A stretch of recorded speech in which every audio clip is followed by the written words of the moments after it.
فَبِذَلِكَ فَلْيَفْرَحُوا هُوَ خَيْرٌ مِّمَّا يَجْمَعُونَ، یہ خیر ہے، دنیا کی تمام نعمتوں سے بڑھ کر قیمتی خیر۔ تو قرآن کی طرف بلاؤ۔ دیکھیے ایک بات، ایک نقطہ سمجھ لیجئے، جسے ہم نعمتیں سمجھتے ہیں ان میں سے کوئی شے نعمت نہیں ہے جب تک کہ نعمت ہدایت ساتھ نہ ہو۔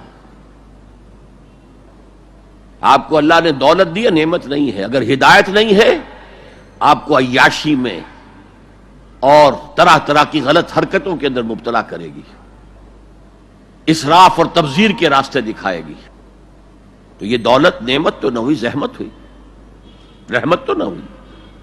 اگر اللہ نے آپ کو صحت دی ہے اور ہدایت نہیں دی ہے،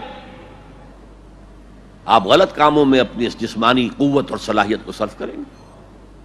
صحت نعمت نہیں ہے اگر ہدایت نہ ہو، دولت نعمت نہیں ہے اگر ہدایت نہ ہو، اولاد نعمت نہیں ہے اگر ہدایت نہ ہو۔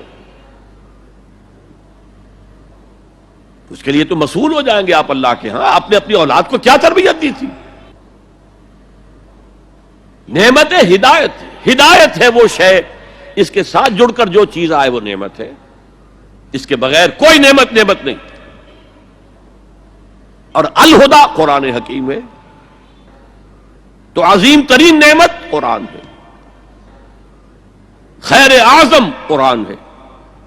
میں ابھی آپ کو وہ حدیث سنا چکا ہوں، هو حبل اللہ المتین وهو الذکر الحکیم وهو الصراط المستقیم، جس کے آخری الفاظ جو ہیں وہ بہت ہی فصاحت اور بلاغت اور اس میں جو جوش اور جذبہ ہے، واقعتاً یہ حدیث جو ہے یہ اپنی فصاحت اور بلاغت کے اعتبار سے قرآن مجید کے بہت قریب پہنچ جاتی ہے۔ من قال به صدق، من عمل به اجر، ومن حکم به عدل، ومن دعا الیہ ہدی الی صراط مستقیم۔ جو اس قرآن کی بنیاد پر کوئی بات کہے اس نے سچ کہا، جو اس قرآن کے پر عمل کرے اس کا اجر محفوظ ہے، جو اس قرآن کی روح سے کوئی فیصلہ کرے اس نے عدل کیا، اور جو اس قرآن کی طرف بلائے کسی اور کو ہدایت ہو نہ ہو اس کی ہدایت تو ہو گئی، انشورڈ۔ ومن دعا الیہ ہدی الی صراط مستقیم۔ اور اس میں جو پہلے آیت تھی نا اس میں بھی یہی ہے، ومن یعتصم باللہ فقد ہدی الی صراط مستقیم۔ آیت نمبر 101 جو ہے، ہماری آج کی گفتگو 102، 103، 104 پر ہے، اس سے پہلی جو آیت ہے وَمَن يَعْتَصِم بِاللَّهِ فَقَدْ هُدِيَ إِلَىٰ صِرَاطٍ مُسْتَقِيمٍ۔ اور اللہ کے ساتھ جڑ جانے کا ذریعہ قرآن کے ساتھ جڑ جانا۔ پہلا کام ہو گیا دعوت الی القرآن، دوسرا کام امر بالمعروف نہی عن المنکر۔ یہ ہم کافی مرتبہ دیکھ چکے ہیں حضرت لقمان کی نصیحتوں میں بھی، یا بنی اقم الصلاۃ وامر بالمعروف وانھِ عن المنکر واصبر علی ما اصابک ان ذلک من عزم الامور۔ اب یہاں پر بھی وہی آیا، نیکی کا حکم دے، بدی سے روکے۔ امر کا لفظ عربی زبان میں صرف حکم کے لیے نہیں آتا، مشورے کے لیے بھی آتا ہے۔ اطاعت لآمری کے لسر میں حبلی، ایک شاعر اپنی محبوبہ سے کہتا ہے کہ آخر تم نے اپنے انہی مشیروں کی بات مانی نا کہ جنہوں نے کہا تھا کہ مجھ سے اپنا تعلق منقطع کر لو، تو آموری کے تجھے وہ مشورے دینے والے کہ جنہوں نے سر میں حبلی میرے ساتھ رشتے کو منقطع کرنے کا مشورہ دیا تھا، تم نے ان کی بات مان لی۔ تو نیکی کا مشورہ یہ بھی امر بالمعروف ہے، نیکی کا حکم جہاں اتھارٹی ہے وہاں تو آپ پابند ہیں اس کے۔ اسی لیے وہ آیات سورہ حج کی جو نازل ہوئی ہیں اثناء سفر ہجرت میں، دیکھیے سورہ حج کے بارے میں آپ نے دیکھا ہوگا اختلاف ہے کہ آیا یہ مکی ہے یا مدنی ہے، اس لیے کہ بعض آیات اس میں ایسی ہیں جن میں قتال کا ذکر ہے۔ اذن للذین یقاتلون بانہم ظلموا وان اللہ علی نصرہم لقدیر۔ مکی دور میں تو ابھی قتال تھا ہی نہیں، قتال کی اجازت نہیں تھی۔ اسی طریقے سے اور بعض آیات، تو میرے نزدیک سورت بحیثیت مجموعی مکی ہے، اس کا پورا مزاج مکی صورتوں والا ہے، اس میں کوئی شک نہیں۔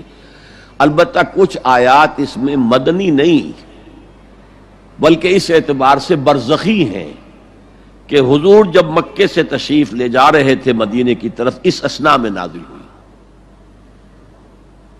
انہی میں وہ آیت ہے الذین ان مکناہم فی الارض اقاموا الصلاۃ وآتوا الزکاۃ وامروا بالمعروف ونہوا عن المنکر. وہ لوگ کہ جنہیں اگر ہم زمین میں غلبہ عطا کر دیں، تمکن عطا کر دیں، طاقت دے دیں، تو وہ نماز قائم کریں گے، زکوٰۃ کا نظام قائم کریں گے، نیکیوں کا حکم دیں گے، بدیوں سے روکیں گے. اس لیے کہ تمکن فی الارض حاصل ہو چکا ہے، اب بدیوں سے جب بالجبر بھی روکا جا سکتا ہے، نیکی کا حکم دیا جا سکتا ہے. زکوٰۃ زبردستی لی جائے گی، دینا چاہو یا نہ دینا چاہو. انکار کرو گے تو تمہارے ساتھ قتال ہوگا. اس لیے کہ اب معاملہ جو ہے صرف واعظ و نصیحت کا نہیں ہے، اب تمکن ہے، غلبہ ہے، طاقت ہے، قوت ہے. تو جہاں جہاں جس جس درجے میں کسی کو بھی کوئی اختیار اور اقتدار ہو، اس پر واجب ہے امر بالمعروف اور نہی عن المنکر. ہیڈ آف دی فیملی پر واجب ہے کہ اپنی فیملی کے اندر وہ یہ فریضہ سر انجام دے، نیکی کا حکم دے، بدی سے روکے. بدقسمتی سے ہمارے ہاں آج کل کچھ لوگوں نے ان دونوں کو علیحدہ علیحدہ کر دیا ہے. نہیں یعنی منکر کرو گے، لوگوں کو روکو گے، ٹوکو گے، سودی کاروبار کرنے کے اوپر جو بھی وعیدیں آئی ہیں وہ اگر سناؤ گے لوگوں کو، وہ بھیڑ چھٹ جائے گی، لوگ سنیں گے نہیں، چلے جائیں گے. میرے ساتھ یہ واقعہ ہوا ہے پاکستان میں. میری انجمن کے مؤسسین میں سے ایک صاحب تھے، ہیں اب بھی زندہ ہیں. انہوں نے مجھ سے آ کر ایک دفعہ کہا کہ ڈاکٹر صاحب ہمارے لیے تو سود کو چھوڑنا ممکن نہیں ہے، ہمارا کاروبار ایسا ہے کہ بینک سے معاملہ کیے بغیر ہم نہیں چل سکتے، اور آپ ہمیں دوسرے تیسرے جمعے میں وہ حدیثیں سنا دیتے ہیں کہ الربا 70 حوبا ایسرھا ان ينكح الرجل امہ. سود کے جرم کے گناہ کے 70 حصے ہیں، کچھ بڑے ہیں کچھ چھوٹے ہیں. سب سے چھوٹا اس کے مساوی ہے کہ تم کوئی شخص اپنی ماں کے ساتھ زنا کرے. یہ حدیث تو ہم سے نہیں سنی جاتی. ہم سود تو نہیں چھوڑ سکتے، آپ کا جمعہ تو چھوڑ سکتے ہیں نا. وہ میرے ہاں جمعہ پڑھنا چھوڑ دیں.